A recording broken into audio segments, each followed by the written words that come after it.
Ibu. Iya. Assalamualaikum. Waalaikumsalam. Pagi Ibu, masih ingat dengan saya ya? Iya, Siapa Ibu? Asis Ranti. Iya benar sekali. Yang Umar Lida ya? Bagaimana kabarnya hari ini Ibu? Baik. Baik. Iya. Oke. Perasaan saat ini gimana Ibu? Udah tenang. Udah tenang, oke. Ibu sudah makan? Udah. Ini sudah terlihat lebih segar, lebih rapi, dan lebih fresh juga ya Bu ya? Ibu sudah mandi berapa kali sehari Ibu? Dua kali sehari, oke. Untuk berdandannya juga udah ya Bu ya? 1 kali sehari. Jadi ini lebih cantik lagi ya Bu ya? Sudah pakai bedak? Oke. Untuk biasanya saya mau tanya ini Bu, biasanya Ibu buang air besar ke buang air kecilnya di mana Ibu? Sembarangan. Sembarangan? Iya. Astaga, ya Bu. Oke. Apakah Ibu sudah tahu seharusnya buang air besar dan buang air kecil itu di mana Ibu? Di kamar mandi. Di kamar mandi, baik. Ibu sudah tahu nih harusnya di kamar mandi. Kemudian untuk caranya sendiri Ibu sudah tahu belum cara yang baik dan benar? Belum. Oke, setelah ini kita akan berbincang-bincang terkait itu ya Bu ya, tentang bagaimana cara buang air besar atau buang air kecil dengan baik dan benar itu di toilet. Untuk waktunya kurang lebih 10-15 menit sampai Ibu. Tepatnya di sini saja ya. Oke, saya mulai ya Bu ya. Jadi pengertiannya sendiri itu buang air besar dan buang air kecil secara baik dan benar itu adalah salah satu tindakan juga untuk perawatan diri Ibu. Jadi supaya Ibu itu bisa mencegah penyakit karena buang air besar dan buang air kecil di tempatnya bukan sembarangan Ibu.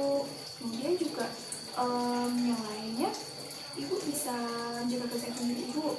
Selain itu juga untuk menjaga kenyamanan juga. Nah, baik itu kenyamanan diri sendiri ataupun kenyamanan orang lain Ibu. Bisa dipahami ya? Untuk hal yang harus diperhatikan itu atau hal yang harus dipersiapkan itu adalah waktu. Kemudian juga toilet, kamar mandi, dan juga air bersih Ibu. Nah, untuk cara melakukannya sudah paham belum? Saya jelasin dulu ya. Baik, ketika Ibu ingin buang air besar atau buang air kecil, Ibu bisa langsung ke kamar mandi yang telah disediakan Ibu. Nah, setelah itu, ketika Ibu ingin buang air besar atau buang air kecil, pastikan pakaian Ibu tuh jangan basah gitu Ibu. Jadi boleh dimandikan terlebih dahulu seperti itu. Setelah itu, boleh Ibu langsung buang air besar atau buang air kecil. Setelah semua sudah selesai, Ibu bisa bilas atau diguyur sampai bersih Ibu dengan menggunakan air bersih. Jangan lupa cebok ya Bu ya. Untuk ceboknya sendiri itu dari depan ke belakang. Ini dari depan ke belakang untuk menghindari bakteri-bakteri itu masuk ke kemauan Ibu. Nah, untuk mencegah adanya infeksi saluran kemih. Jadi Ibu bisa dipahami ya. Nah, setelah itu sudah selesai, Ibu bisa cuci tangan dengan sabun, bersih-bersih. Setelah itu pastikan sebelum keluar kamar mandi Ibu sudah merapikan pakaian Ibu. Jadi Ibu bisa dipahami nih. Boleh coba diulangi Ibu agar Ibu paham.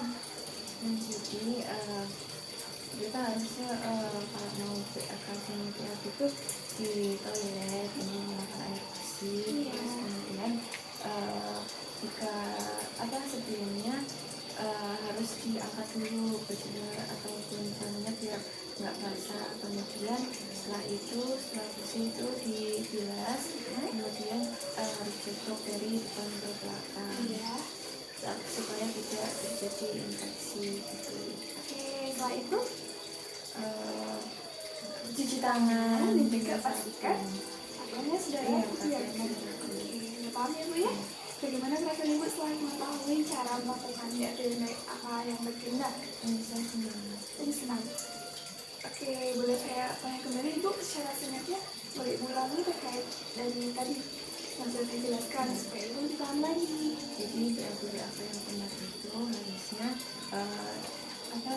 diangkat dulu baju anak biar nggak basah. Kemudian setelah selesai BAP atau diangkat, dibilas dulu sampai bersih. Kemudian diangkat cukup dari depan ke belakang. Terus kemudian pastikan sudah ditangani dengan sabun. Terus kemudian pastikan pakaiannya bersih dan rapi.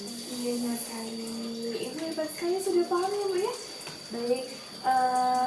Dari kemarin kita sudah belajar terkait mandi, kemudian berdandan, berhias, cara makan yang baik dan benar, dan juga terakhir BAP dan BAK. Saya harap Ibu bisa melakukannya dengan teratur ya Bu ya. Nanti akan saya masukkan ke jadwalnya juga untuk yang ini ya Bu ya. Oke, untuk pertemuan selanjutnya mungkin akan saya koordinasikan dengan tim kesehatan yang lain Ibu. Ibu tunggu konfirmasi selanjutnya ya. Terima kasih untuk kerjasamanya hari ini Bu. Selamat beristirahat kembali. Saya permisi. Assalamualaikum.